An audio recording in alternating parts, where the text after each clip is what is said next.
ఆరో విడత పోలింగ్ కు అన్ని ఏర్పాట్లు పూర్తి చేసింది కేంద్ర ఎన్నికల సంఘం. ఆరో విడతలో భాగంగా 58 లోక్సభ స్థానాలకు పోలింగ్ జరగనుంది. ఒడిశాలో 42 అసెంబ్లీ స్థానాలకు 8 రాష్ట్రాలు కేంద్రపాలిత ప్రాంతాలలో పోలింగ్ జరగనుంది.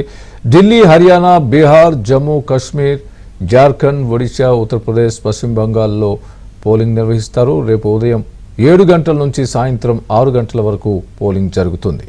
58 నియోజకవర్గాలలో మొత్తం 11.13 కోట్ల మంది ఓటర్లు ఓటు హక్కు వినియోగించుకోనున్నారు. మొత్తం 1,14,000 పోలింగ్ కేంద్రాలను ఎన్నికల సంఘం ఏర్పాటు చేసింది.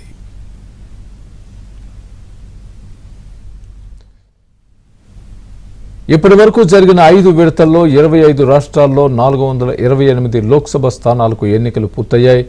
ఆరో విడతలో ఎన్నికలు జరిగే 58 స్థానాల్లో 49 జనరల్, 2 ఎస్టీ, 7 ఎస్సీ రిజర్వ్డ్ స్థానాలు ఉన్నాయి. ఎన్నికల కోసం 1.14 లక్షల మంది పోలింగ్ సిబ్బందిని నియమించారు. ఇక ఢిల్లీలో 7 లోక్సభ స్థానాలకు పోలింగ్ జరగనుంది. హీట్ వేవ్ దృష్ట్యా ఢిల్లీలో ప్రత్యేక ఏర్పాట్లు చేసింది ఎన్నికల సంఘం. మొదటిసారి పోలింగ్ కేంద్రాల వద్ద పారామెడికల్ సిబ్బందిని అందుబాటులో ఉంచనున్నారు.